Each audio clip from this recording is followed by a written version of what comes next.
The Cleveland Cavaliers have found their next star as Tai Jerome continues to shock everyone with this performance over the course of the season. And this guy is a winner, and having him step up has just added another tool into Kenny Atkinson's toolkit to step up and deepen the already elite guard rotation for this Cleveland Cavaliers team. But it's not just him. There are so many guys that started playing well when opportunity arises. Again, injuries happen. We had multiple players for this Cavs team really step up, and especially a guy like Jaylen Tyson has also impressed a ton of people as of late. So we're going to break down why Tai Jerome is looking like the next star in the NBA, other guys that are stepping up for this Cavs team, and frankly, why this team is just so deep entering this season and, getting some W's, and just how impactful it is for the team. So lots of stuff to break down. But before we do, folks, again, I want to thank everyone that's got us to 1,000 subscribers. Really excited to be growing this Cleveland Cavaliers channel here now. But if you want to be a part of the community and haven't hit the subscribe button just yet, and still over 90% of our viewers haven't hit the subscribe button just yet, make sure you guys hit that sub button so you don't miss a single thing that's going on with the Cleveland Cavaliers,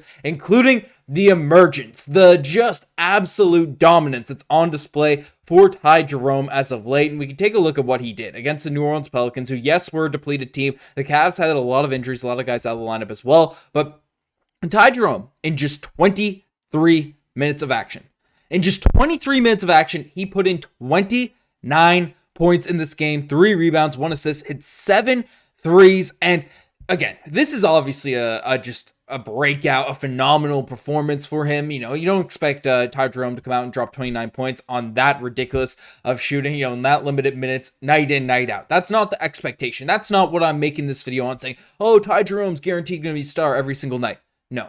But Tai Jerome, the way that he's playing, the level that he's playing, his ability to step up into these roles, into these opportunities, and the way he's playing his role right now for the Cleveland Cavaliers is at a star level. And it's the emergence. It's that sort of, stepping stone you see for these guys that get the opportunity, that are able to take advantage of it, and then become those household names across the NBA, that become those types of guys that people look at, okay, that's a really good guard out there in the NBA. And Tai Jerome has really done all of that for this Cavs team in the course of the season. I mean, looking at his stats, again, he wasn't a guy with high expectations entering this year. I mean, he's 27 years old. He's bounced around from a few different teams. The Cavs had him on the roster first last year, and averaged 12 points per game, 2 rebounds, 3.6 assists this season in actual minutes. This is not just a small sample size or whatever. He is shooting 55% from behind the 3-point line, 50% on corner threes. He is only 66% of those shots are assisted. So those percentages, and if you're not familiar, like a lot of guards out there in the NBA that get these opportunities, that get these runs,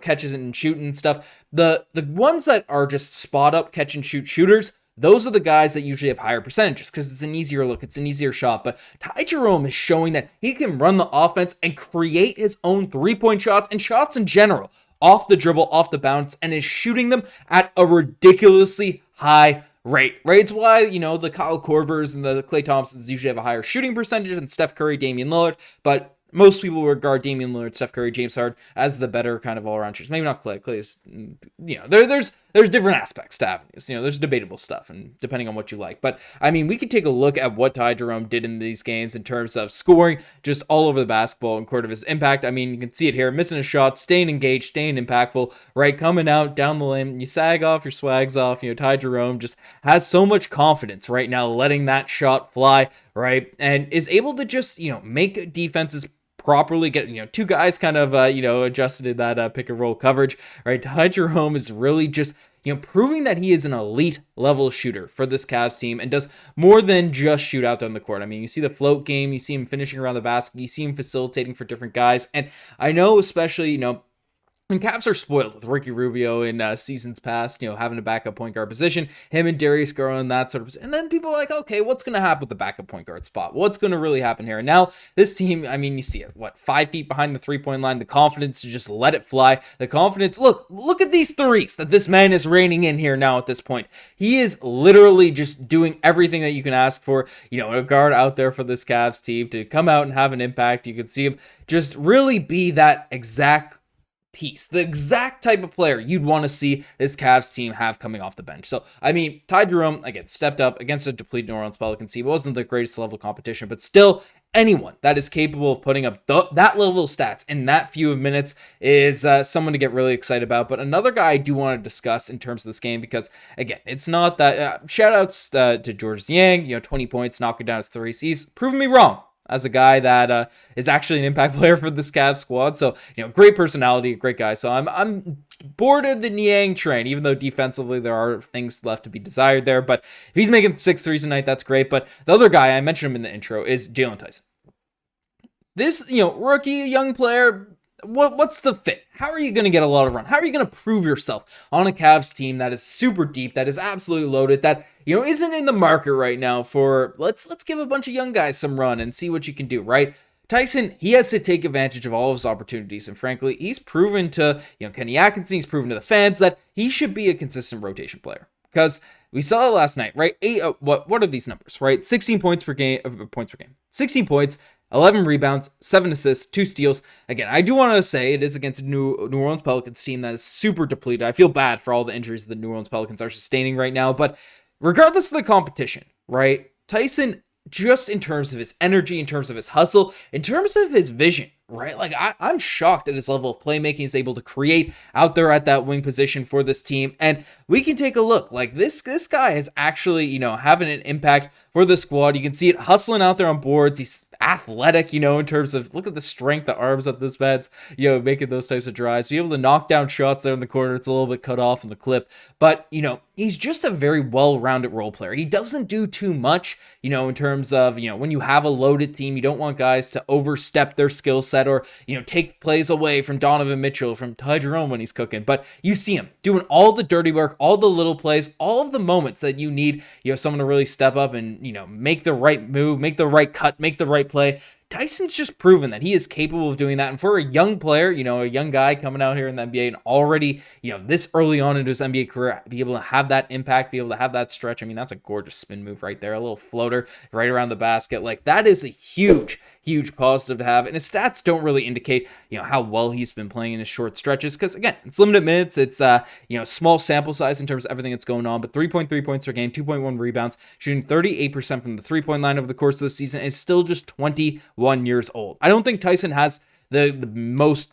Kenny Atkinson is doing a phenomenal job of just getting everyone in rotation. I mean, this was an actual NBA game here. This wasn't a preseason game, despite the team that we're facing, obviously dealing with a ton of injuries. But, Evan Mobley, 18 minutes in this game, right? Donovan Mitchell, 20 minutes.